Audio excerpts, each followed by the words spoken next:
சரிங்களா? இதை சொல்லுங்கள் அப்படின்னீங்கன்னா எனக்கு சொல்ல வேண்டிய அவசியம் இல்லை, ஏன்னா இது தேவையில்லாது. ஏன்னா புக்லேயே இருக்குது. இது ஃபாலோ பண்ணுறவங்களுக்கு என் டேட்டா தேவையில்லை. என்னையே ஃபாலோ பண்ணுறவங்க நான் சொல்கிற விஷயத்தை புரிஞ்சுக்கோங்க. இப்போ 175 ஆங்கில நூல்,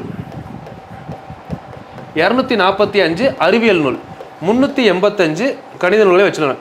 ஒவ்வொரு பட்டியலும் பாடம் வாரியாக சம எண்ணிக்கையில் 3 பாடநூல்களையும் வைத்து விற்க விரும்புகிறேன். 3 சம எண்ணிக்கைனா என்ன கேட்டிருக்காங்க? HCF. ஸோ ஃபஸ்ட்டு என்ன கண்டுபிடிப்போம்? இது ரெண்டுக்கும் டிஃப்ரென்ஸ் எவ்வளோ? 175 240 ஒரு 70.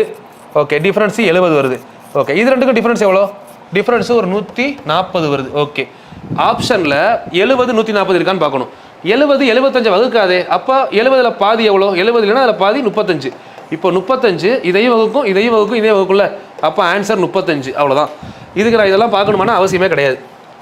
நான் உங்களுக்கு நேற்று சொல்லியிருப்பேன். நேற்று வீடியோ நேற்று இல்லை, 1 day பேக். சரிங்களா? நேற்று வந்த வீடியோக்கு முன்னாடி வந்திருக்கும் இந்த வீடியோ. இதை பார்த்துட்டு வந்தீங்கன்னா கரெக்டாக இருக்கும். HCF கண்டுபிடிக்க நான் என்ன லாஜிக் சொன்னேன்? சம எண்ணிக்கை. இந்த கீவேர்ட் சொன்னா யோசிச்சு பாருங்கள்.